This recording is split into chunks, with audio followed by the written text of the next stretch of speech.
Lundi 12 mai 2025, les fondements de la prophétie. Chaque jour nous apporte de nouvelles opportunités et de nouveaux défis. Mais quel que soit ce que cette journée sera ou ce qu'elle a été, nous pouvons vous assurer que Dieu est présent et qu'il veille sur nous. C'est pour cela que nous vous accueillons avec la joie que Dieu met dans nos cœurs, dans l'aventure dans la parole, pour partager cette séquence avec vous. Notre communauté s'agrandit et c'est grâce à vous. Soyez vous aussi actifs avec nous et vous pouvez le faire en likant, partagez le lien avec vos contacts.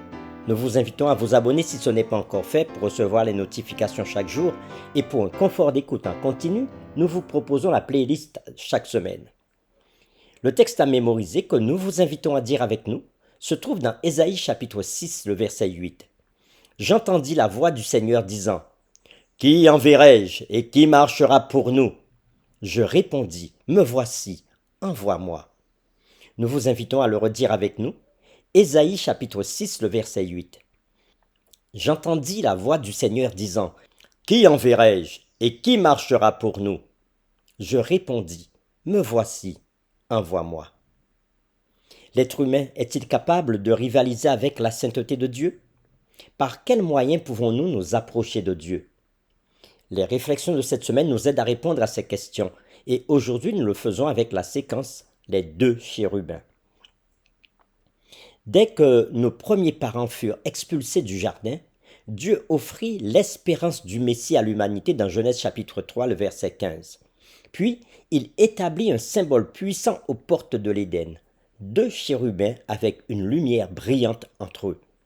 Il ne faut pas perdre de vue que cette scène ressemble étroitement à l'arche de l'Alliance, symbole du trône de Dieu, ce qu'on peut voir dans Exode chapitre 25, verset 18.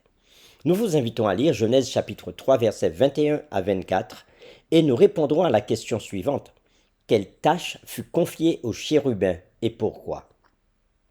Nous lisons Genèse chapitre 3, versets 21 à 24. L'Éternel Dieu fit à Adam et à sa femme des habits de peau, et il les en revêtit. L'Éternel Dieu dit, « Voici, l'homme est devenu comme l'un de nous, pour la connaissance du bien et du mal. Empêchons-le maintenant d'avancer sa main, de prendre de l'arbre de vie, d'en manger et de vivre éternellement. » Et l'Éternel Dieu le chassa du jardin d'Éden pour qu'il cultivât la terre d'où il avait été pris. C'est ainsi qu'il chassa Adam, et il mit à l'orient de l'Éden les chérubins qui agitent une épée flamboyante pour garder le chemin de l'arbre de vie. Après avoir lu Genèse chapitre 3, versets 21 à 24, nous répondons à la question « Quelle tâche fut confiée aux chérubins et pourquoi ?» Bien que les chérubins aient été chargés de garder l'arbre de vie après le péché, ils étaient aussi un symbole d'espoir, de promesse qu'un jour l'humanité serait restaurée au paradis. Dans le livre Patriarches et prophètes, à la page 40, l'auteur Ellen White dira ceci. Le séjour de délices dont les charmants sentiers étaient désormais interdits à l'homme demeura longtemps encore sur la terre. Les premiers hommes déchus de leur innocence le contemplaient de loin.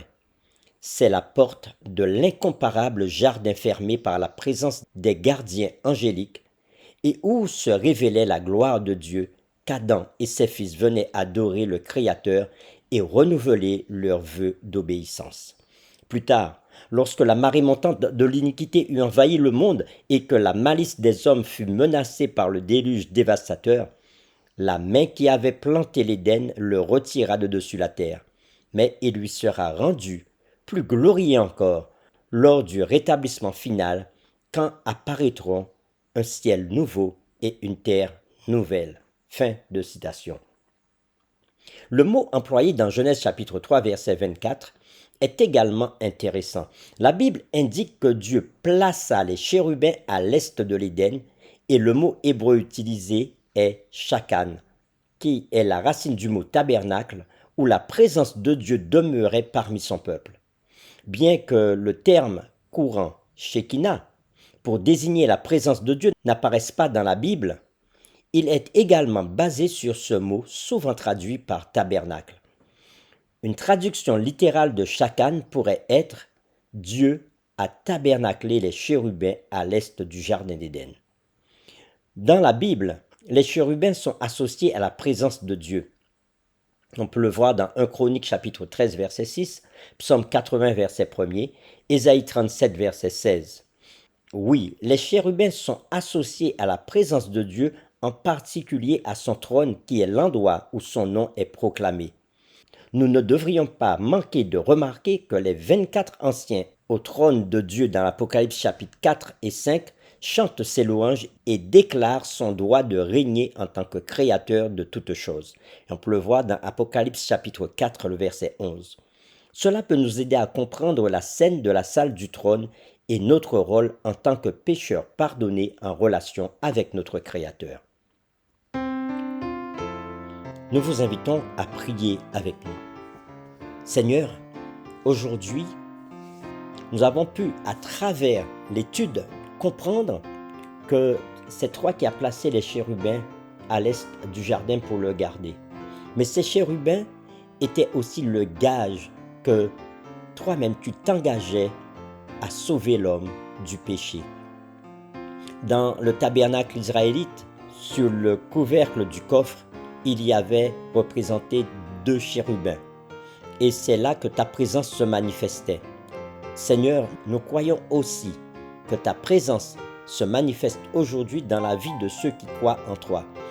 Alors, aide-nous à nous tourner vers toi dans une expression de louange et d'adoration afin de te faire toute la place et que tu puisses témoigner à travers nos vies. Nous t'avons prié au nom de Jésus.